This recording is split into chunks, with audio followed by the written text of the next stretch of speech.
빌립보서 2장 5절에서 11절 말씀입니다. 빌립보서 2장 5절에서 11절 교독하겠습니다. 저와 여러분이 너희 안에 이 마음을 품으라 곧 그리스도 예수의 마음이니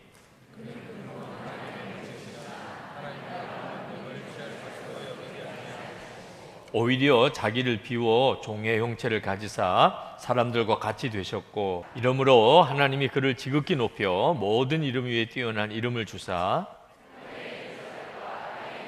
다 같이 모든 입으로 예수 그리스도를 주라 시인하여 하나님 아버지께 영광을 돌리게 하셨느니라. 아멘.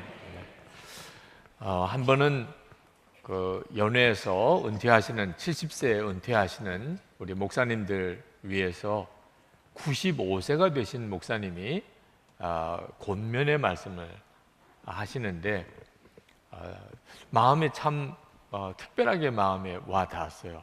그 95세 되신 목사님이 이제 70세 은퇴하시는 후배 은퇴하시는 목사님들에게 당신 이야기를 하십니다. 자기가 70세 은퇴할 때 이제는 끝났다. 모든 내 할 일은 다 끝났다. 이제 하나님 나를 언제 불러가실지 모르니까 마음에 준비하고 이제 하나님 앞에 갈 준비하고 살아야 되겠다. 이렇게 생각하셨대요. 이제 죽을 것만 기다리고 사시는 분이 뭘 하실 게 있겠어요. 그런데 25년을 더 사셨다는, 지금 당신 나이가 95세라는 겁니다. 그러니까 70세 때 은퇴할 때 25년이나 더 살 줄 알았으면 자기가 그때 뭘 계획을 좀 세워서 25년 동안 의미 있게 살았을 텐데 자기가 그걸 전혀 생각을 못했다는 겁니다. 그래서 외국어 공부를 95세 되신 목사님이 시작을 하셨대요. 왜 그러냐면 내가 앞으로 몇 년을 더 살지 모르잖아요. 혹시 10년을 더 살아봐요. 105세까지. 그럼 또 그 10년이 얼마나 아까운 시간이 되겠나. 그래서 외국어 하나라도 공부를 해보자. 그러면서 이제 외국어 공부를 시작을 하셨다고 하면서 은퇴하신 목사님에게 정신줄 놓지 마시라. 다 끝난 거 아니라 정말 계획을 잘 세우셔서 은퇴 이후의 삶을 사시라는 권면을 하시더라고요. 생각해 보았어요. 은퇴하시고 70이 되신 목사님이 무슨 계획을 세울 게 있겠나. 여러분 같으면 이제 나이 70이 지나서 이제 무슨 계획을 세울 게 있겠어요?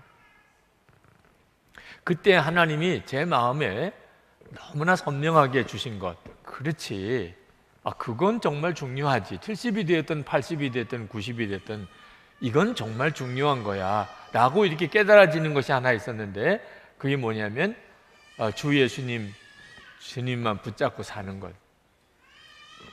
우리가 정말 주님과 동행하고 살고 싶은데, 그런데 마음은 간절한데 실제가 그렇게 되지를 못해요.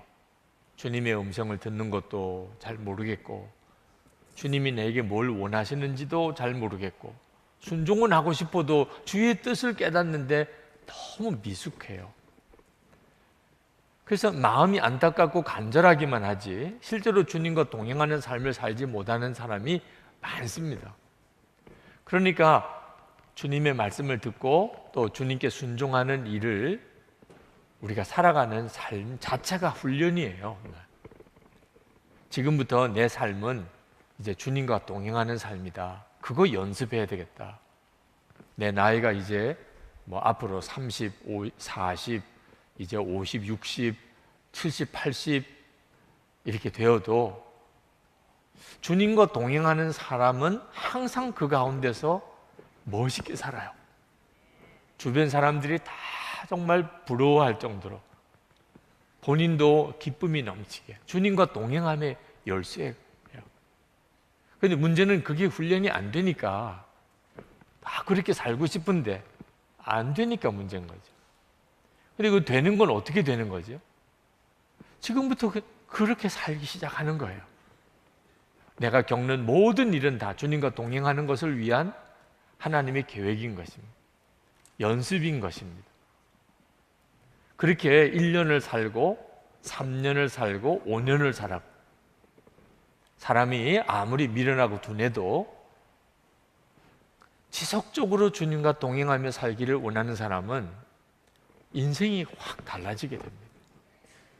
하다 말다가 하지 말고, 조금 하다가 그만하고 조금 하다가 그만하고 이렇게 하지 말고, 이제는 정말 주님과 동행하는 삶을 지속해서 살아보십시오. 지금 여러분의 나이가 다 제각기 다르겠지만 그건 별로 중요한 문제가 아닌 것 같아요. 내가 이제부터 1년 뒤에, 이제부터 3년 뒤에, 이제부터 5년 뒤에 내가 얼만큼 주님의 말씀을 더 잘 알아듣고, 이제는 주님이 나와 함께 계시는 게 정말 믿어지고, 그리고 주님이 나와 함께 계시니까 어떤 어려움도 두렵지가 않고, 그렇게 사는 것이 중요한 거죠. 그렇죠? 여러분도 꼭 그렇게 해보시기 바랍니다. 저는 그 목사님 말씀하실 때, 하나님이 저에게 주신 소원, 주님을 향한 갈망, 그렇게 지금까지 이렇게 살아오는 것이 정말 나에겐 큰 복이구나 라는 걸 깨달았어요. 여러분과 예수님과의 관계가 어떨 것 같습니까? 궁금하죠, 그죠? 내가 예수님과의 관계가 좀 어떨까? 좋은가? 나쁜가? 그러나 한 가지 질문을 해보면 스스로 이렇게 진단할 수가 있습니다. 철저하게 예수님에게 순종하고 산다. 그런 질문 앞에 두려운 사람이 있고 기쁜 사람이 있어요. 나는 예수님에게 완전히 순종하는 사람인가? 그렇지. 정말 나는 그렇게 살고 싶어. 완전히 순종하고 살고 싶어. 그런 사람도 있고, 완전히 순종하라 그러면, 순교하라 그러면 어떡하지? 이런 생각만 하는 사람. 재산 다 바치라 그러면 또 어떡하지? 이렇게 생각해요. 완전한 순종이 두려운 사람이 있어요, 현실적으로. 이렇게 생각이 갈립니다. 그 사이에서는 여러 단계도 있겠죠. 여러분이 예수님과의 관계가 어떤지는 그 질문에서 그대로 드러납니다. 예수님과 관계가 너무 좋은 사람은 순종이 너무 기쁘고, 예수님과 관계가 서먹한 사람, 나쁘다고 말하기는 그렇지만 전혀 주님과 친밀함이 없는 사람, 완전한 순종은 절대로 기쁨이 아니에요. 만약에 여러분 중에 예수님에게 내가 완전히 순종하겠다는 것에 대해서 자신이 없는 사람은, 그것은 주님과의 관계가 서먹한 겁니다. 예수님을 잘 모르는 거예요. 예수님을 잘 모르니까 완전한 순종이 힘들게 느껴지는 겁니다. 성경에서 오늘 참 놀라운 예언을 하셨는데, 10절에 보면 하늘에 있는 자들과 땅에 있는 자들과 땅 아래에 있는 자들로 모든 무릎을 예수의 이름에 꿇게 하시고, 모든 입으로 예수 그리스도를 주라 시인하여 하나님 아버지께 영광을 돌리게 하셨느니라. 이렇게 된다는 거예요. 이제 이 세상의 모든 사람들은 다 예수님 앞에 무릎을 꿇게 돼 있어요. 지금 아주 교만하게 예수님에 대해서 아주 모욕적인 언사를 하고 행동을 하는 사람들조차도 이제 주님 앞에서 완전히 무릎 꿇을 때가 옵니다. 어느 누구도 예외가 없어요. 자, 그렇다면 모든 사람이 결국은 예수님 앞에 무릎 꿇게 돼 있다면, 지금부터 예수님 앞에 무릎 꿇고 사는 게 지혜죠. 어느 순간에 그런 순간이 다 오게 된다면, 그러면 지금부터 예수님께 무릎 꿇고 사는, 깨닫고 보면 인생은 그렇게 어려운 문제가 아니에요. 예수님께 무릎 꿇고 사는 겁니다. 오늘 이 시간에 우리 주님은 여러분에게 그 은혜를 주시기를 원하십니다. 예수님을 믿어도 예수님 앞에 무릎을 꿇은 사람이 있고, 아직도 무릎 꿇지 못한 사람이 있어요.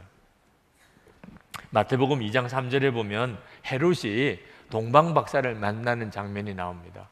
그런데 그 동방박사가 이 땅에 메시아가 태어났다고, 헤롯이 그때 그 동방박사에게 뭐라고 이야기하냐면, 마태복음 2장 3절에 헤롯 왕과 온 예루살렘이 듣고 소동한지라. 왕이 모든 대제사장과 백성의 서기관들을 모아 그리스도가 어디서 나겠느냐 물으니. 헤롯이 물은 거예요. 그리스도가 어디서 났느냐? 헤롯 자신이 그리스도라고 그랬어요. 그리스도라는 말은 구원자라는 뜻입니다. 본인이 표현을 그리스도가 도대체 어디서 나냐? 성경의 예언은 도대체 어디에 태어난다고 돼 있냐? 그게 궁금해요. 이유는요, 헤롯이 그 그리스도를 만나서 자기도 경배하려고 하는 게 아니었어요. 말은 그리스도라고 하지만 실제로는 내 왕위를 뺏어갈 자구나. 그 자가 내 왕위를 뺏어갈, 그게 그 자가 그리스도라면 내가 지금 여기 분봉 왕인데 나 말고 또 그리스도가 있다면 그는 내 왕위를 뺏어갈 자를. 그래서 헤롯이 2살 이하의 아기들을 다 죽여버리잖아요. 끔찍한 만행을 저지르죠. 여러분, 입으로는 예수님을 주여 주여 하면서도요, 실제로 마음으로는 예수님이 나 좋은 거 뺏어갈 자라고 생각하는 그런 믿음이 있어요. 예수를 믿는 사람들이 그래요. 하나님은 좋으신 하나님, 늘 그렇게 듣고 고백은 했지만 실제로 마음 중심에는요, 하나님은 무서운 하나님, 나 좋은 거 가져가신 하나님, 하기 싫은 거 골라서 하라고 하신 하나님, 이런 하나님으로 지금 현재 믿고 있는 사람이 있어요. 그 사람은 예수님께 무릎 꿇은 사람이 아니에요. 마태복음 19장에 보면 부자 청년 이야기가 나옵니다. 영생을 갈망했어요. 참 마음에 영생을 얻었으면 좋겠다. 그건 참 귀한 거죠. 예수님께 나왔더니 예수님께서 하신 이야기가 부자인 것을 주님이 보시고 가진 재산 다 가난한 사람에게 나눠주고, 그리고 너는 나를 따르라. 그러면 하늘의 보화가 넘치리라. 근데 그 말씀이 이 부자 청년에게는 올무가 됐어요. 자기가 재산이 너무 많은데 이걸 다 가난한 사람에게 나눠주고 예수님을 따르라니. 그래서 이 부자 청년이 그냥 물러가 버립니다. 영생을 그렇게 갈망하는 것 같은데 돈 얼마에 그냥 확 꺾어져요. 영생과 가지고 있는 재산은 이건 비교가 안 되는 거예요. 그런데도 이 부자 청년에게는 그게 돈이 더 크게 여겨져요. 지금도 예수를 믿는 사람들 중에 정말 영생과 하나님의 나라가 돈이나 세상 성공보다 더 크게 보이지 않는 사람 많습니다. 그는 예수님께 무릎 꿇은 사람이 아니에요. 예수를 믿는다고는 하지만, 교회는 다니지만 아직 예수님께 무릎 꿇은 게 아니에요. 그러니까 예수를 믿어도 답답한 거예요. 본인도 내가 지금 잘 믿고 있는지 자신이 없어요. 주위에 있는 사람들도 예수를 믿는데 아무런 선한 영향력을 끼치지 못해요. 우리가 자녀들을 위해서 오늘도 기도했지만 사실 우리의 자녀들은 말할 수 없이 복된 아이들입니다. 우리가 예수 믿는 것 때문에. 우리가 진짜 예수를 제대로 믿으면, 정말 예수님에게 무릎 꿇은 자면 우리 아이들은 부모인 우리를 통해서 위로받고, 그리고 기쁨을 얻고, 그리고 희망을 보고, 그래서 그들이 공부하는 현실이 참 힘들고 어려워도 꿋꿋하게 이겨나갈 수 있어요. 우리가 예수님만 제대로 믿으면. 그런데 우리가 예수님을 제대로 믿지 못하니까 우리도 힘들지만 우리 아이들도 예수 믿는 엄마 아빠도 소용이 없구나. 어떤 때는 더 힘들게 하는 거야. 더 힘들게. 예수님에게 무릎 꿇지 못해서 그런 겁니다. 우리가 세상 살다 보면 원치 않게 무릎을 꿇을 때가 있습니다. 그렇죠? 우리가 전쟁을 할 때 적군에게 무릎을 꿇고 포로가 되는 이런 비참한 일도 있어요. 정말 끔찍하죠. 무릎 꿇는다는 것은 그건 우리에게 굉장히 부정적인 느낌을 가져다 줍니다. 운동 경기를 하는데 상대방에게 졌어요. 그럴 때도 무릎 꿇었다 이렇게 표현하죠. 학교에서 공부를 하는데 성적이 안 좋아서 그만 같은 동급생들 사이에 무릎을 꿇는 경우도 있죠. 직장에서 승진 경쟁에서 뒤처져서 무릎 꿇는 경우도 있죠. 우리가 세상 사는 동안에 참 마음 아픈 일들입니다. 무릎 꿇는다는 것. 그런데 여러분, 무릎 꿇는 게 꼭 나쁜 것만 아닙니다. 사랑하는 자매 앞에 형제가 무릎을 꿇고 결혼해달라고 프로포즈 할 때 그 형제의 가슴에는 정말 행복의 종이 울리는 거죠. 사랑하는 자매 앞에 나와 결혼해달라고 무릎 꿇고 청혼하는 그때, 그건 어떻게 그걸 슬프다, 그걸 어떻게 좌절이라고 말할 수 있겠어요? 고국에 정말 오래간만에 교국에 돌아온, 또는 도무지 돌아올 줄 몰랐는데 살아서 돌아와서 조국 땅을 밟았을 때, 그가 항구든지 공항이든지 이 땅에 내려서, 그리고는 땅에 무릎을 꿇고 그리고 그 땅에 입맞춤을 하는, 여러분 그건 정말 감격스러운 거죠. 무릎 꿇는 것이 꼭 나쁜 것만 아니에요. 예수님 앞에 무릎 꿇는 것은 정말 그렇습니다. 이건 정말 감격스러운 것이에요. 왜 그걸 내가 진작 몰랐을까? 왜 내가 이 눈이 안 열렸을까? 돈을 벌어야 되는 줄 알았고, 그리고 승진해야 되는 줄 알았고, 공부를 더 많이 해야 되는 줄 알았고, 왜 내가 그것밖에는 못 봤을까? 내가 조금이라도 일찍 예수님께 무릎을 꿇었다면, 그렇다면 내 인생이 달라지고, 그리고 우리 가족들의 삶이 다 달라졌을 텐데. 여러분, 오늘 그 눈이, 정말 그 눈이 열리셔야 합니다. 우리가 예수를 믿으면서도 주님께 완전히 드리지 못하는 것이 남아있는 경우가 있어요. 예수를 믿고 예수님을 주님이라고 하지만 예수님이 주님 되지 못하는 영역이 내 속에 있어요. 1% 하나님 앞에 완전히 드리지 못한 것, 절대로 그건 포기할 수가 없는 것. 지금까지 주님 저를 다루시는 과정에서 주님은 아주 철저하게 그걸 다루세요.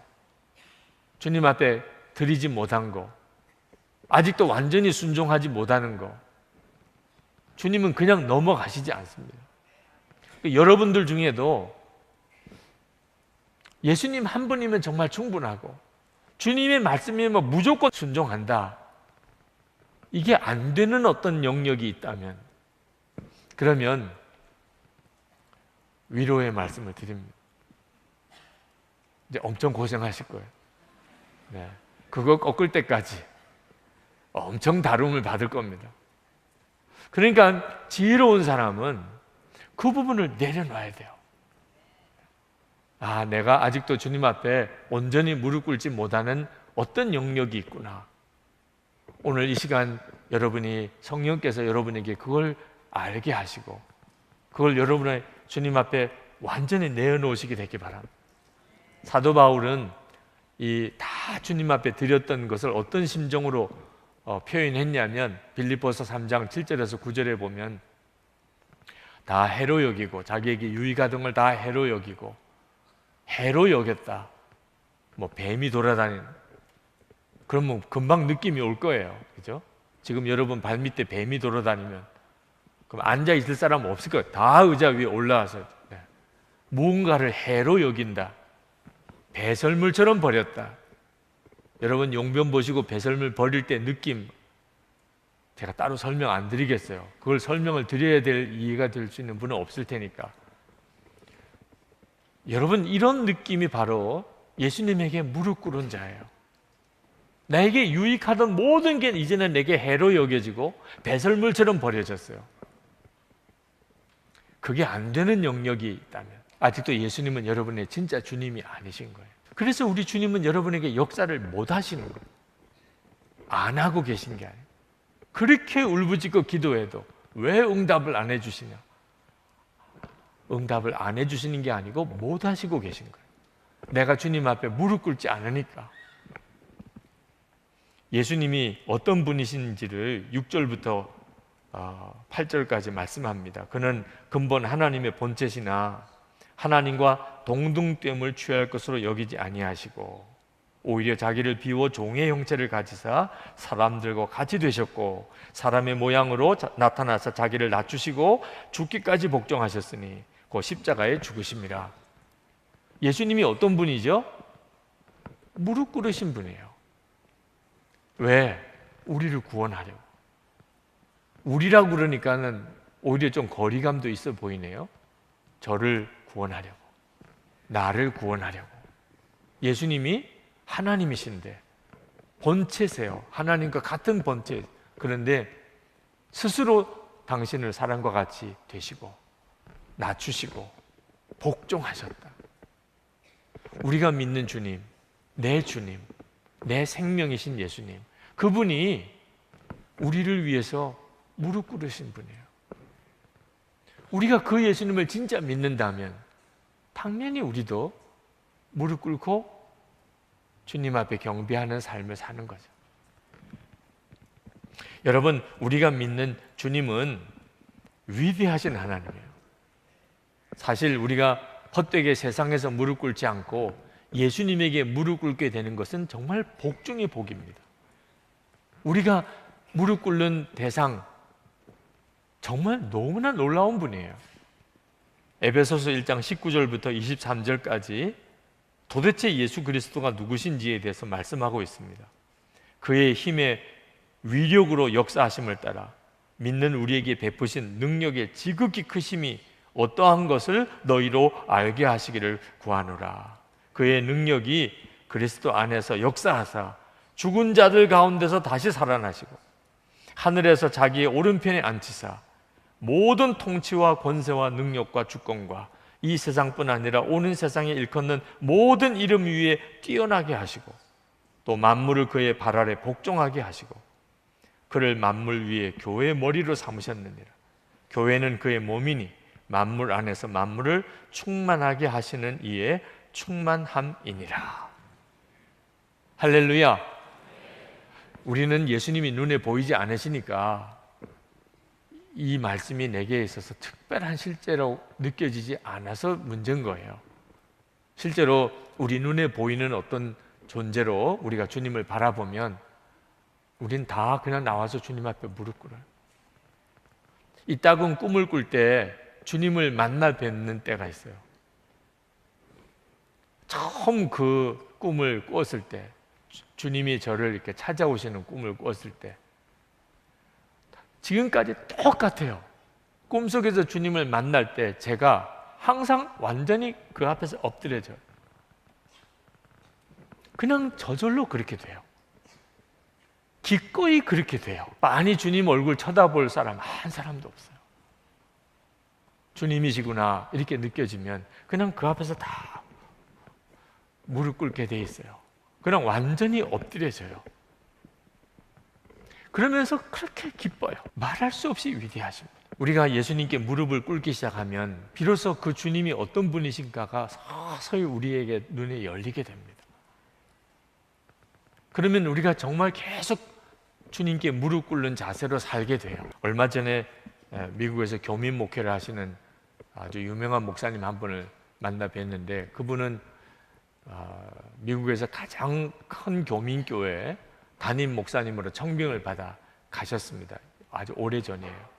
그때 그분은 정말 모든 목사님들의 부러움의 대상이었습니다. 미국에서도 가장 큰 교회 중에 한 교회 담임 목사가 되셨으니 부러워할 만도 하죠. 그런데 안타깝게도 교회 안에 굉장히 큰 시험들이 계속 이어져서 그 목사님이 고생을 많이 하시고 결국은 사임을 하시게 됐어요. 그래서 따로 다시 교회를 개척을 하시게 됐는데 그 목사님을 만나 뵙고 그 어려웠던 과정을 쭉 들었습니다. 목사도 말입니다. 눈에 보이는 게 좋아 보이고 안 좋아 보이는 게 있어요. 근데 이제는 더 이상 거기에 현혹되지 않아야 하는구나. 어디가 더 좋아 보이고 어디가 안 좋아 보이고 우리에게는 큰 미혹입니다. 여러분이 진짜 눈이 뜨여야 돼요. 이제는 세상적인 기준으로 그저 사람의 보는 눈으로 좋아 보이고 잘 돼 보이고 성공한 것 같고 아닙니다. 지나고 보면 거의 100% 아니에요. 눈물로 순종했던 길 다 주님 앞에 드리고 맡기고 완전히 주님 앞에 그냥 무릎 꿇은 그 상태로 주님께 순종했던 길 다 잃어버린 줄 알았고 다 포기해버렸고 그런데 지나고 보니까 그 길이 살 길이고 그게 복의 통로가 됐고 그 길을 통해서 하나님께서 영광을 받으시는 일이 거의 100%예요. 여러분이 이 사실을 정말 안다면 여러분은 그냥 스스로 자원해서 예수님에게 무릎 꿇게 될 겁니다. 여러분, 우리가 양이에요. 여러분이 양입니다. 아니에요, 목사님 저는 염소입니다. 이런 분도 겸손한 양입니다. 네, 스스로가 염소인 줄 아는 사람은 염소가 아니에요. 여러분은 다 양입니다. 양이 언제 가장 안전하지요? 항상 목자 앞에 무릎 꿇은 상태일 때, 목자가 하자는 대로 순종하는 양, 목자가 이끌고 가는 대로 따라가는 양, 목자밖에 없어요. 양은 목자밖에 없어야 가장 안전해요. 가장 복돼요. 우리가 그렇다니까요. 그러니까 우리가 예수님에게 무릎 꿇는 것은 우리에게 있어서 가장 복된 길이에요. 여러분, 이 일을 이제부터 주님 앞에 갈 때까지 계속 하는 겁니다. 그러면 여러분은 더 이상 세상 일로 인해서 염려할 필요가 없어요. 예수님에게 무릎 꿇었기 때문에 이제는 책임은 주님이 지시는 거예요. 그때 비로소 여러분은 주님의 역사하심이 뭔지를 알게 돼요. 제가 무릎 꿇은 경험이 하나 있습니다. 제가 부산에서 목회할 때 그때 큰 청년 집회를 그 외국어대 운동장에서 열었는데 그때 제가 학원 복음화 협의회 공동 대표의 한 사람이었기 때문에 기도 순서를 맡아서 갔다가 찬양을 인도하는 그 찬양 인도자가 우리가 다 이 운동장 바닥에 무릎을 꿇고 하나님께 기도하자고, 그 청년들이 다 무릎을 꿇고 기도하는데 저는 굉장히 갈등이 됐어요. 대표 기도하려고 주일 예배 때만 입는 양복을 입고 갔는데 그 흙바닥에 무릎을 꿇고 기도하자 엄청 갈등이 되더라고요. 그 순간에 그때 하나님의 책망이 딱 제 마음에 왔어요. 너는 이 부산 땅의 청년들의 부흥을 위해서 그 모임의 대표라고 하는 자가 도대체 양복이 문제냐? 너무너무 창피하기도 하고 두렵기도 하고, 내가 이런 정도 수준밖에 안 되나? 지금 내가 이거 걱정하고 있어야 되나? 청년들은 다 무릎을 꿇고 기도를 시작했는데 나는 지금 무릎 꿇어야 될 건가 말아야 될 건가, 그냥 의자에 앉아서 기도해나, 이런 생각하고 있으니 그래서 그때 무릎을 꿇었어요. 흙바닥에 그냥 무릎 꿇은 김에 확 꿇었어요. 그리고 두 손 들고 주야라고 이렇게 부르짖는데, 불을 받았다는 표현을 하죠, 흔히들. 정말 불덩어리가 떨어지는 것 같은, 부산이 전체가 제 가슴 속에 다 들어오는 것 같은 그런 정말 뜨거운 기도의 체험을 했습니다. 개인적으로 고백하는 거지만 그때 그 연합 집회 이후로 부산에 참 복음화율이 낮고 또 불교세가 강한 그런 도시인데도 연합 사업이 엄청나게 잘 됐어요. 꼭 제가 그렇게 기도했기 때문이라고 말하기는 좀 조심스럽습니다. 그건 저 개인적인 간증이에요. 그때 하나님 앞에 제가 그렇게 무릎 꿇은 것 때문에 하나님이 그렇게 역사하셨다. 그런데 저 개인적으로 그때 예수님께 무릎 꿇는 것이 뭔지에 대한 것이 가슴에 왔어요. 실제로 그냥 무릎을 꿇은 거죠. 근데 그 무릎을 꿇는다, 주님께 무릎을 꿇는다는 게 뭔가, 그게 그냥 뭐라고 설명할 수 없는 것으로 제 가슴에 와. 이렇게 하는 거구나, 이렇게 하는 거구나. 스치듯이 지나간 주님의 생각, 내 생각, 감정, 계획 다 내려놓고 모르는 거야 어떻게 순종하겠어요. 그런데 스치듯이라도 주님이 주시는 생각, 그 생각에 맞춰서 순종하는 거. 이게 무릎을 꿇는 거구나. 물론 그날은 실제로 무릎을 꿇은 거지만 그렇지 않다 하더라도 스치듯이 주님이 내게 어떤 말씀을 주세요. 그냥 잠깐 어떤 말씀이 스치고 지나가는 것 같아요. 내 마음속은 99%는 딴 생각이에요. 근데 아, 주님이 이걸 원하시나? 이런 생각이 번뜩 지나가요. 그럴 때 내 생각과 마음, 감정을 다 주님 앞에 포기하고 주님께서 원하시는 대로 순종해 가는 것, 이게 무릎을 꿇는 것. 고린도후서 10장 5절에 하나님 아는 것을 대적하여 높아진 것을 다 무너뜨리고 모든 생각을 사로잡아 그리스도에게 복종하게 하니. 무릎을 꿇는다는 것은 실제적으로 무릎을 꿇는 것일 수도 있고, 내 생각을 사로잡아 예수 그리스도의 생각 앞에 복종하게 하는, 이것이 결정적인 것입니다. 오늘 이 시간에 주님이 여러분에게 원하시는 거죠. 여러분, 예수님이 요한복음 6장에 보면 오병이의 기적을 행하십니다. 그런데 그 오병이의 기적을 가만히 자세히 읽어보면 예수님이 어떤 의도를 가지고 그 일을 하셨던 걸 알 수가 있어요. 그러나 사람들이 배가 고파서 밥을 먹지 못해서 그 5천 명이 넘는 무리들이 있는 것을 주님이 안타까워 생각하셔서 뭘 좀 먹여야 될 텐데, 이런 뜻으로만 하신 일이 아닙니다. 그 요한복음 6장의 기사를 가만히 읽어보면 예수님은 그 상황을 가지고 그들이 다 줄이고 있는 것을 안타깝게 여기시기도 했지만, 주님의 마음속에 제자들에게 이 일을 통해서 분명하게 내가 좀 가르쳐야 되겠다, 이런 생각을 주님이 하셨어요. 의도적으로. 그게 뭐였을까요? 예수님께서 빌립에게 묻습니다. 처음에는 이제 제자들에게 다 말해요. 우리가 어디서 떡을 사서 이 사람들을 먹이겠느냐. 제자들이 가슴이 답답해졌어요. 지금 무슨 말씀하시나? 어디서 떡을 사서 이들을 다 먹이겠느냐? 떡을 살 돈도 없는 데다가, 돈이 있다 하더라도 이 많은 사람들을 먹일 떡을 어떻게 한꺼번에 다 어디 가서 사와요? 말도 안 되는 이야기를 불쑥 던지세요. 그러더니 예수님이 빌립을 딱 지목해서 말씀합니다.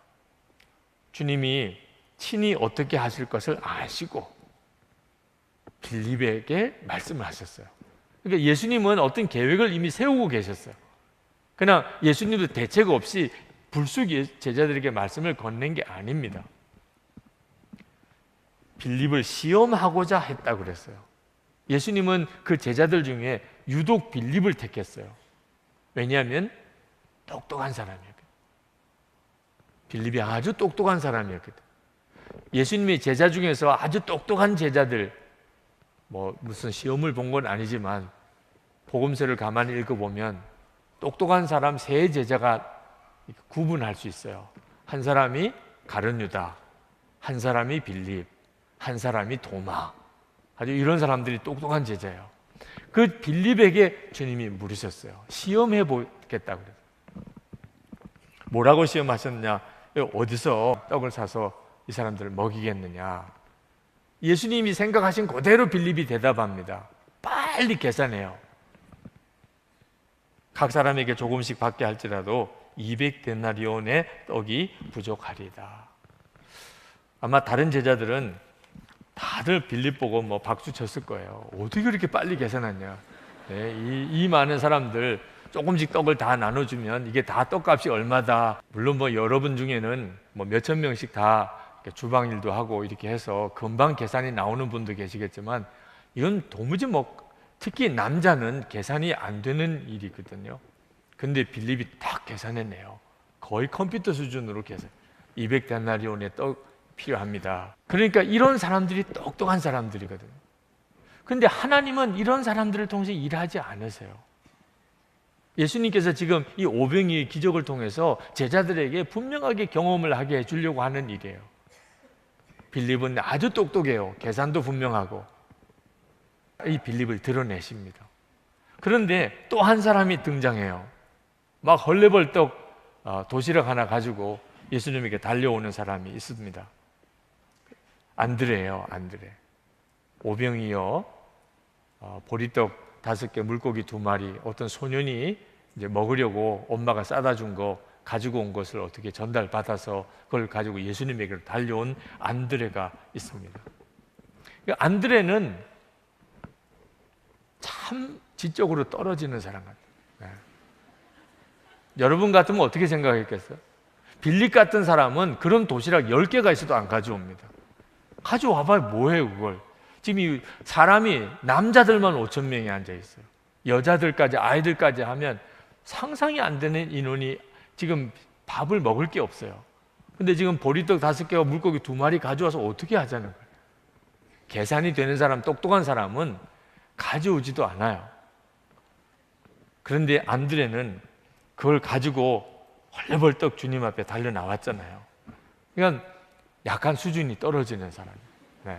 예수님의 제자들 중에. 근데 예수님은 지금 이 안드레를 주인공처럼 이렇게 드러내고 있어요.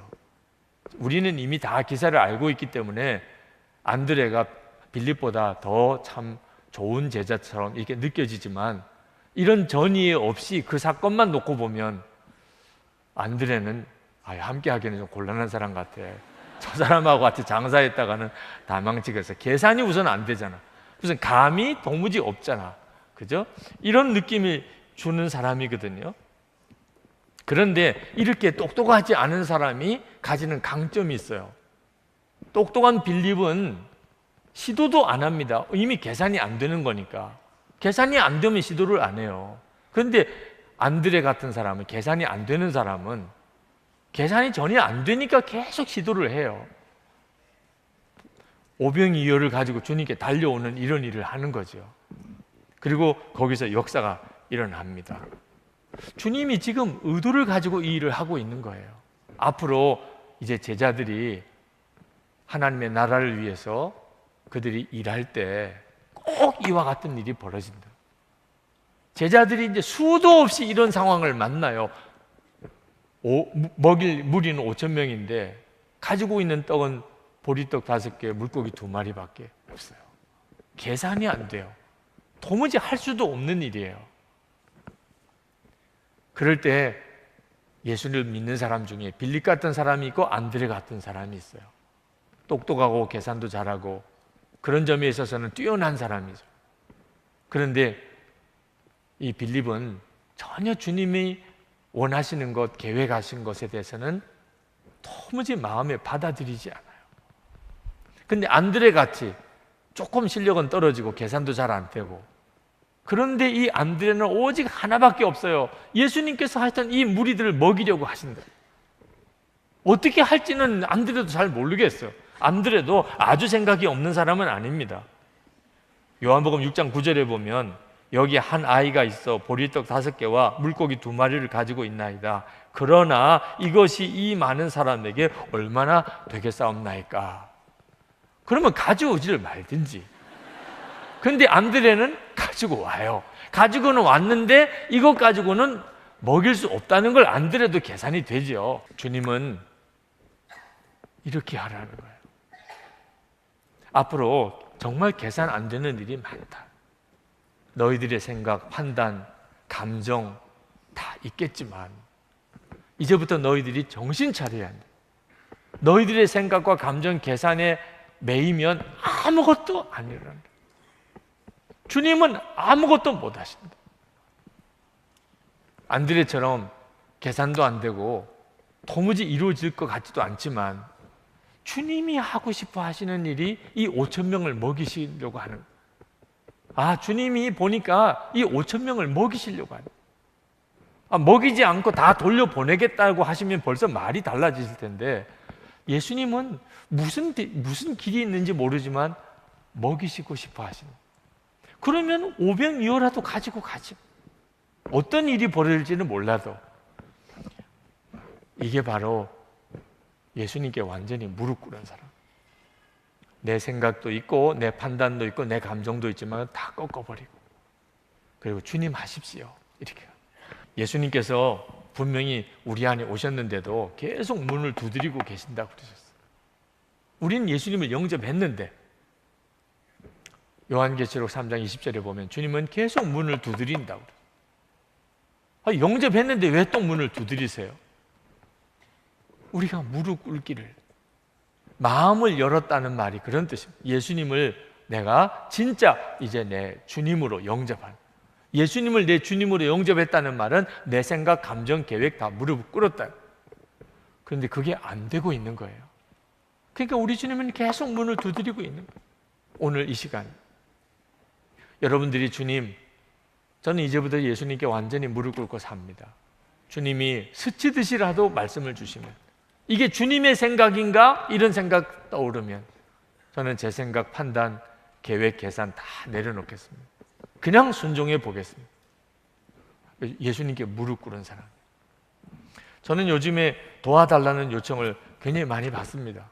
교회에서도 어떤 개인적으로도 이렇게 도와달라는 요청이 있어 보이나 봐요. 제가 다른 사람들 볼 때는 제가 뭐가 있어 보이나 봐요. 그러니까 도와달라는 요청이 굉장히 많아요.